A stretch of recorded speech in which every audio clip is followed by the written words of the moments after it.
Yeah, that's a great perspective, right? Because you're right. I think to your point, in terms of not having enough time, hours in a day to be able to do what you're doing.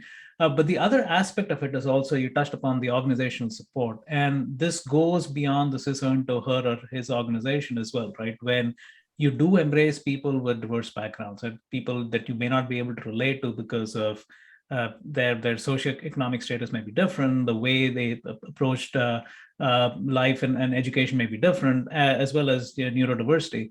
So, from what have you seen in terms of managers and co-workers and employees uh, truly being able to understand what it is that they can do? And again, the same thing applies to an individual also, right? He or she has deadlines to be met.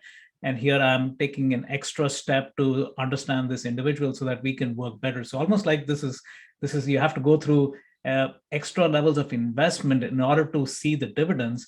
And how can companies, organizations, even HR, I mean, I think of all the training that I've ever got in my life, it's all about leadership and skill sets. It's never about understanding people with different backgrounds and embracing them so that we can come up with a better business outcome, right? So what have you seen in terms of organizations that have been able to do this successfully? I think that first, you don't know what you don't know, right? And many of us are so heads down doing what we need to do, getting the job done every day, dealing with our boards, dealing with our C-suite, dealing with our workers and our teams and our partners, etc., that we become a little bit more narrowly focused on those outcomes.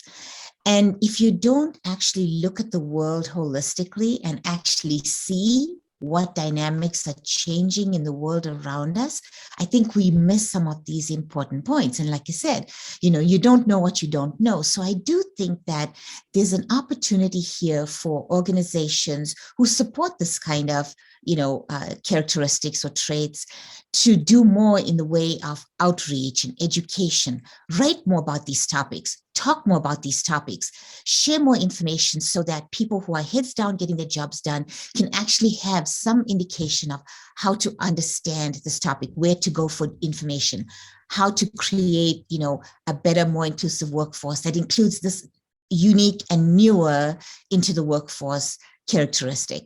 And so, I think that for those who know, we have a bigger obligation to share this information to those who don't. I don't think anyone wakes up in the morning thinking, I'm going to exclude all neurodiverse people from my workforce. I just think there's a lack of information, there's a lack of knowledge. So that's the first thing to address is how do we actually share information? The second, I think, is, there's a lot of unknownness in this field. And so one of the things we have to do is enable these leaders and hiring managers to think about these programs as being net good, being net beneficial, so that it's not just a social construct. It's not just us trying to do some charity work, because this is hardly charity work. This is actually looking for skills in areas that we have not traditionally looked at in the past. And now we've talked about gender, and so we got that. We talked about other kinds of orientations of individuals and preferences, etc. And I think there's a little bit more understanding in those areas. Now we have to start thinking about neurodiversity as just another untapped community of skills and talent that we should go tap into. So, my thought on that is, for those of us who know, we should write and speak more about this, but we should also, talk more about the benefits. For those of us who have benefited from these communities, we should talk more about the outcomes we received, the benefits our organizations have derived. And we should also talk about, issues and concerns, because that's how you create open, honest dialogue. Because I can tell you that it's not smooth sailing. It's not perfect. Every person who's neurodiverse is going to need a different kind of support structure, and they're probably going to give you different outcomes. And so we need to know what those are. And I think educating people about the fact that there's not only great benefits from this, which there are, but there are also some issues. And here's where you go to address the issues. Here's where you go for support. Here's where you go for information. So I do think that, this is going to take an entire ecosystem to make these individuals part of our workforce and to make them full functioning members of our community, even if they are high functioning in some areas and may not be so high functioning in other areas. I think that awareness is going to be what gets us the attention. And then talking about the benefits is going to get us to see that this is actually a good thing. No, it's so true that you mentioned. I was thinking as you were talking about, I was referenced back to an Adam Grant quote where he talks about diversity is good, but it isn't easy. And for me, I think that just captures everything, right? It's, I mean, yes, there is benefit, but also realize you have to go through a little bit of unlearning and hiccups and being able to stretch boundaries, uncomfortable areas before you can actually see the value out of it, right? So one final question, again, coming back to the industry we're in, cybersecurity, right, which is really some of the biggest organizations have taken leaps forwards when it comes to inclusivity from a gender perspective, right? And we still have miles to go, but at least whether it's having a woman in the board, whether it is making sure that the job descriptions are more inclusive, so women are not self-selecting themselves out. So we are making progress in that area. Now, when it comes to pure risk reduction, just purely from a business standpoint, right? What have you seen work in terms of being able to embrace this level of diversity across all spectrums to actually tangibly have the outcome that we all want, which is reducing risk? You know, there's a lot of data, believe it or not, there's a lot of data in this area, right? For a long time, we studied the gender inequity. We studied the gender gap in the workforce. And then we started studying them in specific areas. So for example, you know, we've had a lot of data and a lot of studies done in the last 10 years about women in technology, and more recently, even specifically women in cybersecurity.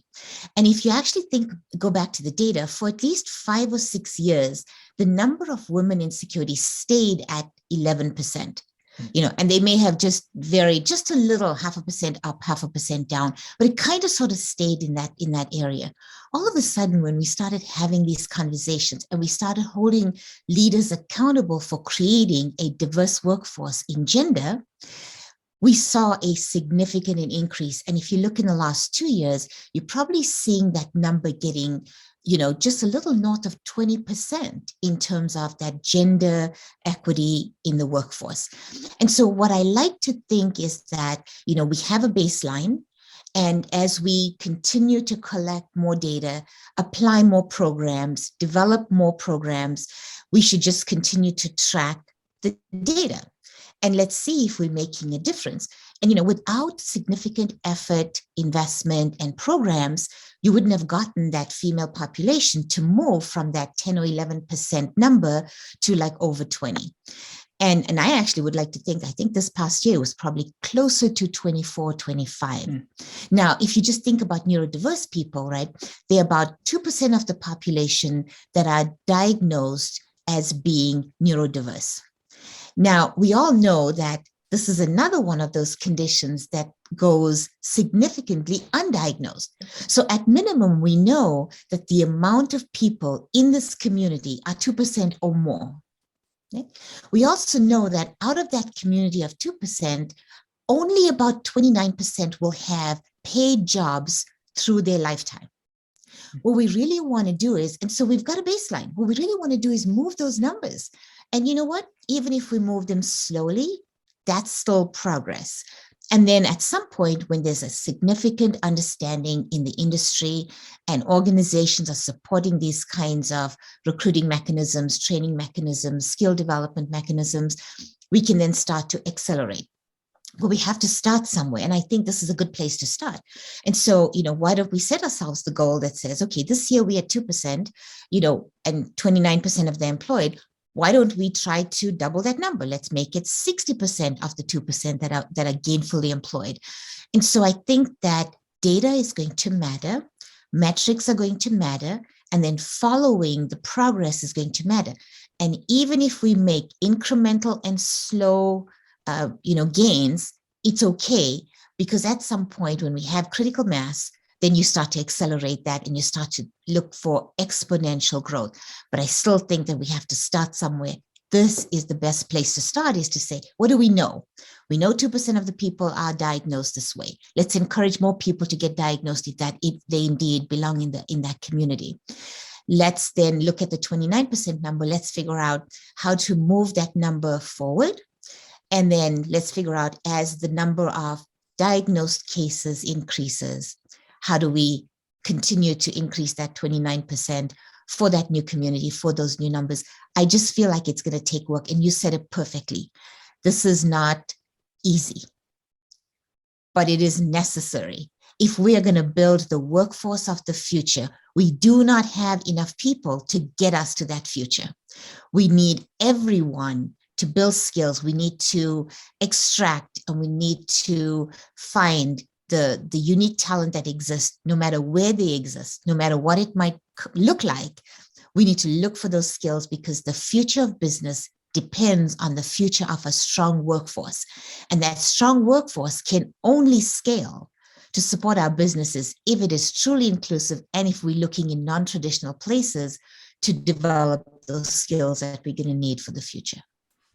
Awesome. Great words. There's nothing more that I can add on top of that. I think you've hit upon something that I think is super important for people who are data driven, which I think most of us should be, is really be able to hold ourselves accountable. Because otherwise, you're right, this is just a top-down mandate. And I've already have seen folks, we had cybersecurity training, now we're dealing with a DEI training.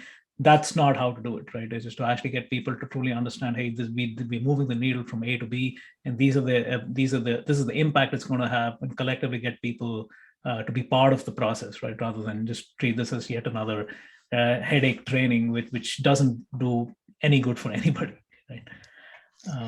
And Ashwin, I would close this conversation by saying, just remember that this is not a charitable exercise. Yes. This is a business imperative, and the future of business is going to depend on this. So, think about it beyond just being good for society. This is good for business. This is good in all ways. And so we need to really extract those benefits. 100%. Shyamala, awesome. Again, thanks for your time, and good luck in everything that you're doing, and let's stay in touch. Thank you very much, Ashwin. It's been wonderful to be here. Thank you.